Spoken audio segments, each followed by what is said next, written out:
Hello and welcome. My name is John Campion. I'm the West Mercia Police and Crime Commissioner, and I'm joined today by my colleague Chris. Chris, do you want to introduce yourself and what you do in my office? Hello, I'm Chris Jensen. I am the Criminal Justice Manager within the Office of the PCC for West Mercia, leading on victims and witnesses, reducing reoffending and substance misuse along with mental health. But my main focus is on criminal justice.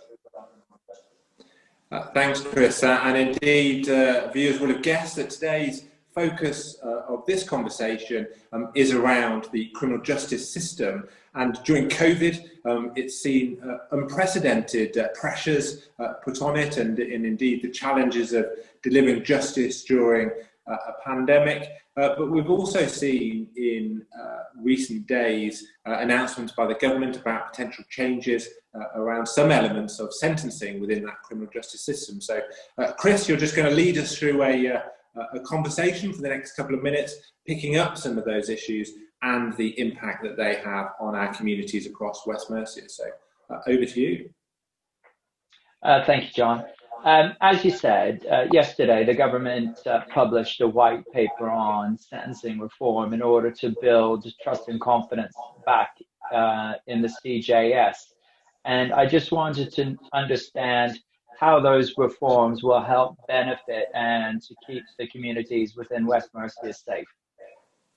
One of my central commitments in my Safer West Mercia plan is about protecting people from the most serious harm, those criminals out there causing the most serious harm in our communities. And one of the elements of doing that is about ensuring that there is the right punishment, ensuring that those that commit these crimes know that when they get caught that they are going to get a significant punishment. And that's why I welcome the stepping up of longer sentences for those committing those most serious offences, because there is a lot of bravery and brazenness out there, but long prison sentences are a deterrent, and it's right that that's a tool that we've got in preventing the most serious harm in our community. Yeah. In addition to the tougher sentencing aspect, often victims of serious crime, and in particular where they've lost a loved one, complain that the sentences are far too lenient, and the government are announcing the introduction of a whole life sentence for those people who killed children under the age of 18. And I wonder what your views are in regards to the benefits to victims, families that proposal might have.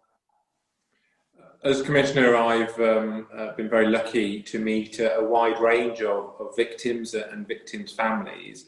And one thing that I think sticks in my mind is in an unfortunate case where somebody has lost their life, often it's the life sentence that victim's family are left with. And so I do support the greater sentences. I do support the punishment fitting the crime. And for me, I want to ensure nothing will ever bring somebody's loved ones back, but it's right that the punishment befits the crime. And I think the public across West Mercia are generally supportive of that type of approach. And so for me, it feels right, it feels fitting that change happens. Yeah, I agree. And also within the plan, linked to the changes in probation, are announcements to improve access to offender accommodation and improvements linked to employment and rehabilitative programs that should really assist offenders break the cycle of offending. And I wonder how those changes will benefit the communities of West Mercia.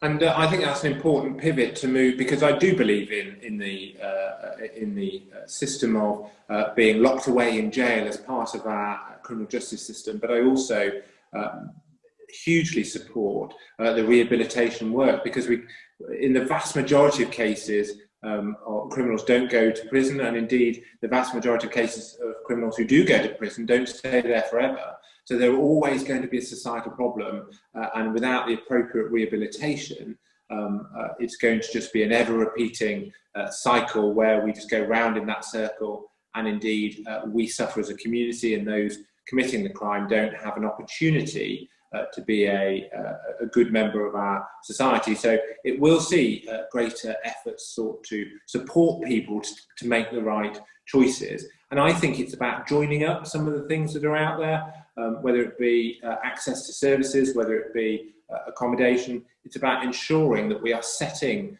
those who have fallen foul of the law and made the wrong choices, they are then set up to make the right decisions in the future. And some of those can be a medical need, mental health being an enormous part of that. Mental health is a huge drain on us as a society, and it's a huge drain on the police service. And it's right that this is another step on the journey of us being more effective in using mental health rehabilitation to support those causing harm on the streets across West Mercia. One of the things I'd like to also talk about is the introduction of problem-solving courts in England and Wales, and I wonder what your thoughts are on them. So I think in our system, and it's not changed a huge amount over the years, an almost sentence and forget. And I like that connection between those sitting in judgment and handing down a punishment, and then some skin in the game around the management of that offender to see whether or not it is the right thing. And we shouldn't be any doubt as well that whether they express it or not, there is huge respect out there for our judiciary. So the court acting in I think a greater role in how that sentence is being actually served, whether it be whatever it is, a custodial sentence or other elements of their, more likely a community sentence, I think it's really important, because I know there are people who might go through their community punishment in a non-committal way and get away with it, whereas actually, if they're not complying in the spirit as well as the letter, there is a role then for the court to ensure that the person who has been wronged, the victim, has got a greater chance, I think, of getting a more equitable justice for the crime that's been originally committed. It's a good step. It's another step, I think, on modernising our justice system and making sure our communities can have confidence that those committing crimes, those that are causing harm, will get an appropriate punishment for their actions. So very grateful, Chris, for you touching through some of those very big issues. The criminal justice system is an important part of our society, and here in West Mercia it's an important part in how we are kept safe. We've seen some huge challenges, as I've mentioned, in recent months during COVID. I'll continue to work with my partners across the West Mercia and West Midlands criminal justice system to support them continuing to deliver for my victims and my communities. Thank you, Chris, for the work that you do in my office in helping me doing that. And indeed, we will ensure that we continue to inform our communities as these changes happen in the near future. So thank you for joining me today. Thank you, sir.